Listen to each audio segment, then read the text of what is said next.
Hello everyone, welcome back to another video, and today I'm going to be talking about the 3.1 banners that have just been released. And here are the new 3.1 banners. First I'm going to talk about the character banners, then we're going to talk about the weapon banner later on. So first off, the two 5-star characters that will be headlining the first half of this patch will be Cyno and Venti. Let's talk about Venti first. Venti, he's still at this day in the game is very solid unit. He's easy to build, easy to play. Normally you just put 4-piece VV set on him and he's ready to go. You don't really need to put fully leveled artifacts on him. Really, you can just put a 4-star piece of the VV set. He has really large crowd control game and can also benefit some energy recharge for your characters. A very solid unit. For weapons to put on Venti, really a lot of choices are really good. 5-star, obviously LG is really good. It's gonna be on the current weapon banner. Skyward can also be a good choice. For 4 stars, either Vavonis or Stringless are very good choices, considering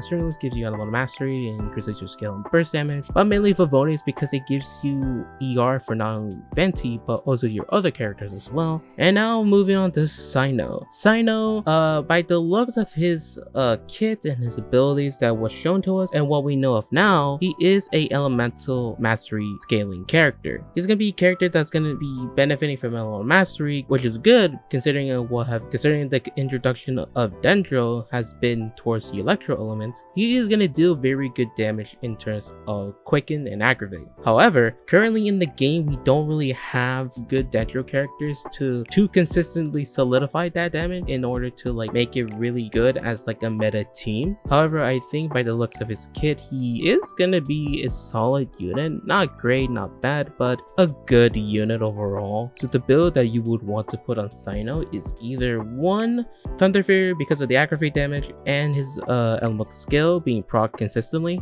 Thunder Soother for overall electro damage, or the Gladiator set because he deals a lot of normal attacks. So it looks like for the set you will want to put on Cyno is mainly Thunder Fury, but the only question is the Sands. For the Sands, you normally want to go for Elemental Mastery, considering he does scale up Elemental Mastery, especially if you're going for the 5-star weapon, which I will explain later on. However, if you do have enough Elemental Mastery substats on your pieces on Thunder Fury, then you can optimally go for a attack percentage Sands instead of Elemental Mastery Sands, considering Elemental Mastery is slightly more harder to build, considering that it is significantly harder to farm for it and also get a good piece at the same time. But the general is that either attack or Elemental Mastery Sense works fine, but if an Elemental Mastery is harder to farm for you, then go for attack, or if you just have a lot of Elemental Mastery subsets, then obviously go for attack for more base damage. For weapons, obviously the 5-star weapon is going to be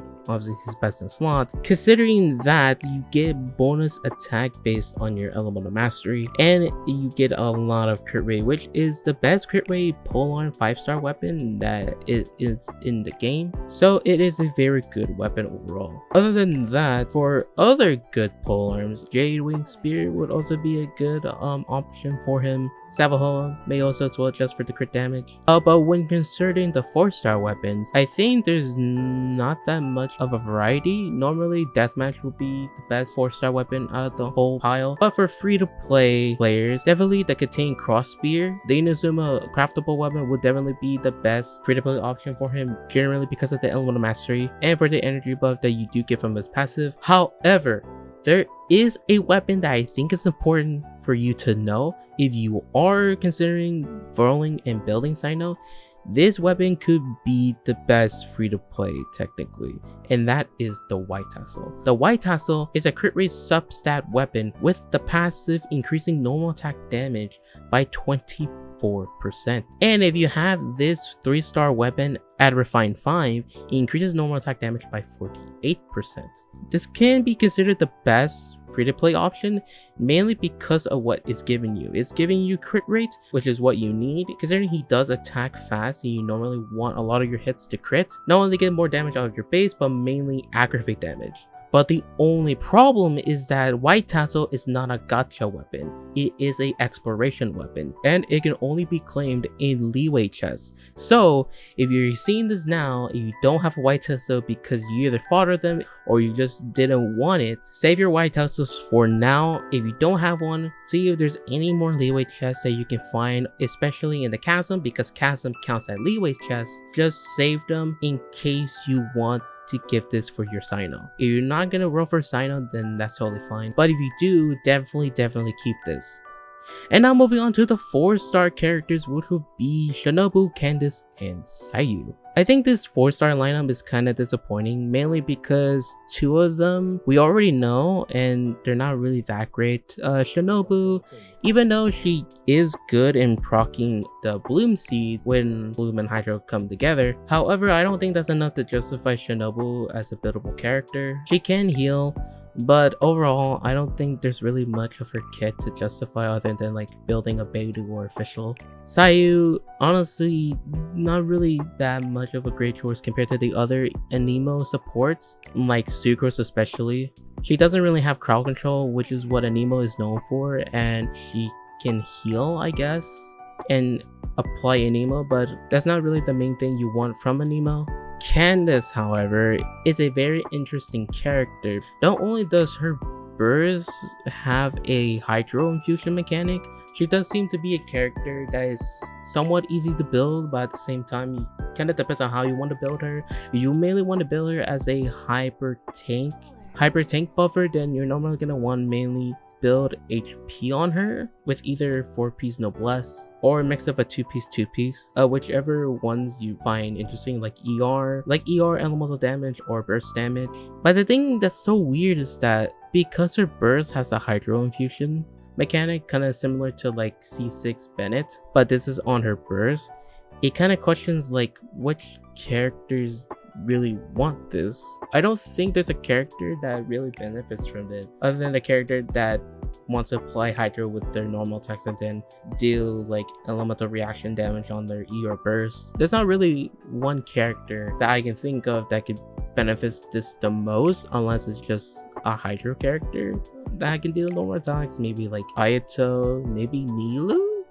I think she has a cool mechanic. She has a mechanic where if you switch to another character, there's an AoE around that character that deals hydro damage. That scales off her max HP. And she also buffs characters' elemental damage whenever they're dealing normal attacks. So realistically, Yoimiya, Ayato, or maybe even Nilu, honestly. And considering only that amount of characters, I think can only benefit from Candice from what I can think of. Candice doesn't really seem that very universal of a 4-star unit. She does seem to have some good damage on her E, but other than that, as a 4-star supportive unit, there's not really much. But I would say we'll have to wait to see how this plays out, especially how her burst works in certain team comps. There's a chance it could be good, but honestly we'll have to wait and see. But yeah, that's a look at the character banners. Now moving on to the weapon banner. Obviously, weapon banner, never roll for it if you're a F2P weapon unless you're willing to go for the weapon at pity. 5-star weapons will be the Staff of Scarlet Sands, which I already talked about earlier. It is a high crit rate polar with the passive giving you bonus attack based on the character's L1 mastery, which benefits Cyno, and Elegy, which also gives you bonus L1 mastery and bonus attack as well, with energy recharge as his main subset. So in my opinion, for people that want to roll on the weapon banner that can afford it, I would say this weapon banner is kind of good, honestly, considering that Elegy is a very good supportive bow weapon and it can be used on a lot of other than characters other than Venti. I would say it's a very good weapon to get even if you lose 50-50 and you don't have an Elegy. It's honestly a good 5-star weapon to have. But considering that a lot of people will be rolling for the Staff of Scarlet Sands for Cyno, I think overall this weapon banner is not bad. I would say it's good. It's pretty good. 4-star weapons, honestly, never roll for the 4-star weapons. It's never worth, even though it's never worth rolling for the 5-star weapons in the first place. But if you do decide in terms of 5-star weapons, really good. 4-star weapons, never really care about them. But yeah, that is the look at the new 3.1 first half banners. Let me know in the comments of what you guys think of these banners. I honestly think in terms of 5 stars, pretty okay. okay, pretty good. Venti's good. Cyno's looking to be a good 5-star unit. However, the 4-star units look kind of lackluster in my opinion. It's kind of disappointing in that. If you enjoyed this video, please consider leaving a like, subscribe for more content in the future. Check me out on Twitch, the link will be in the description below. That's it for today, and I hope you guys have a wonderful day.